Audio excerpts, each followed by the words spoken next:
Beauty with brain. Sonera তাসনিমকে দেখলে আপনার এমনটাই মনে হবে। সাধারণ জিনিসকে তিনি অসাধারণ করে তুলতে পারেন। হাজার বা লাখ টাকায় নয়, সোনেরা দেখিয়ে দিচ্ছেন 300 টাকার শাড়ি পরেও ফ্যাশন ব্লগ করা যায়। টাকা পয়সা থেকে গাড়ি বাড়ি কি নেই তার। এরপরও তিনি কম খরচে ফুটপাতের জিনিসপত্র কেনেন। এরপর সেসব ব্যবহার করেই নিজেকে সবার সামনে তুলে ধরেন। চমৎকার ভিডিওগ্রাফির সাথে নতুন নতুন থিমে তার ব্লগগুলোও হয় দুর্দান্ত। তিনি যাই পড়েন তাতেই যেন মানিয়ে যায়। সোনেরার সৌন্দর্যের কোনো ব্যাখ্যা হয় না। এছাড়া ব্র্যান্ডের যুগে এসে ফুটপাতের জিনিসকে প্রমোট করার সৎসাহস সবার থাকে না। সোনেরার সেটা আছে। তিনি দিন দিন মেয়েদের ফ্যাশন আইকনে পরিণত হচ্ছেন। দিনকে দিন তার ফলোয়ার ও শুভাকাঙ্ক্ষীর সংখ্যাটাও বাড়ছে।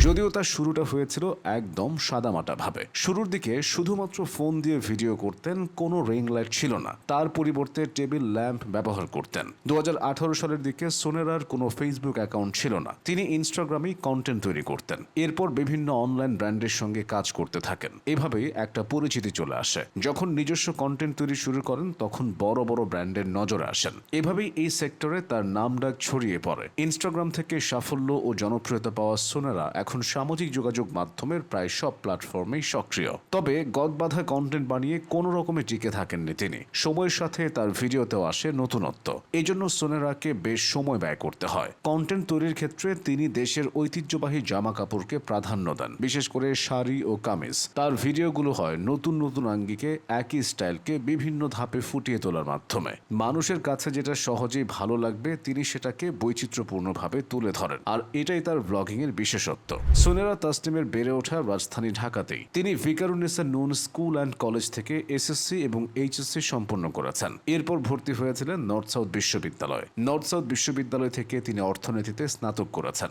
পড়াশোনা শেষ হওয়ার আগেই তিনি নিজেকে ব্লগার হিসেবে প্রতিষ্ঠিত করে ফেলেছিলেন। তাই অন্য কিছু নিয়ে আর ভাবতে হয়নি। কাজ করে যাচ্ছেন এই সেক্টরে। অনেকে ইনফ্লুয়েন্সার বললেও সোনেরা নিজেকে একজন কন্টেন্ট ক্রিয়েটর হিসেবে পরিচয় দিতে চান। বর্তমানে তার ফেসবুক পেজে প্রায় 11 লাখের মতো ফলোয়ার আছে। এছাড়া ইনস্টাগ্রামেও সোনেরাকে বহু মানুষ ফলো করছে। দিনকে দিন এই সংখ্যাটা শুধু বেড়েই যাচ্ছে। তিনি কোনো ভিডিও দিলেই সেখানে লাইক, কমেন্টস আর ভিউজের বন্যা বয়ে যায়। নিজের কাজের পাশাপাশি শখ পূরণেও কমতি রাখেন না সোনেরা। কেনাকাটায় বেশ পটু হওয়ায় সময় পেলেই রাজধানীর অলিগলিতে ঘুরে বেড়ান। কম দামে সেরা পণ্যটি কিনতে সময় লাগলেও তাতে তার সমস্যা হয় না। ভবিষ্যতে সোনেরা ক্লদিং সেক্টর তথা পোশাক নিয়ে কাজ করতে চান। পোশাক নিয়ে তার ধারণাটাও দিনকে দিন বৃদ্ধি পাচ্ছে। পাশাপাশি রাস্তাঘাটের প্রাণীদের জন্য কাজ করতে চান সোনেরা। এমন একটি প্রতিষ্ঠান গড়তে চান যেখানে কুকুর বিড়ালদের আশ্রয় হবে। সোনেরার সঙ্গে প্রায় দেখা যায় জনপ্রিয় ফুড ব্লগার রাফসান তার ছোট ভাইকে। দুজনের সম্পর্ক নিয়েও বহুবার জল ঘোলা হয়েছে। তবে রাফসান বা সোনেরা দুজনের কেউই এ নিয়ে খোলামেলা কথা বলেননি। 2024 সালে মাকে গাড়ি উপহার দেওয়ার পর রাফসানের জীবনে ঝড় নেমে আসে। সে সময় সোনেরা তার পাশে দাঁড়িয়েছিলেন। ফুডপান্ডার একটা শুটে সোনেরার সঙ্গে রাফসানের পরিচয় হয়েছিল। প্রেম ছাপিয়ে তাদের বন্ধুত্বের দিকটা সবার মুখে মুখে ছিল। বাংলাদেশে ফ্যাশন ব্লগিং অতটা জনপ্রিয় না হলেও সোনেরা দারুণ সাড়া পাচ্ছেন। সোনেরার মতো ফ্যাশন ব্লগারদের কারণে এই সেক্টরে মানুষের আগ্রহ এখন বাড়ছে।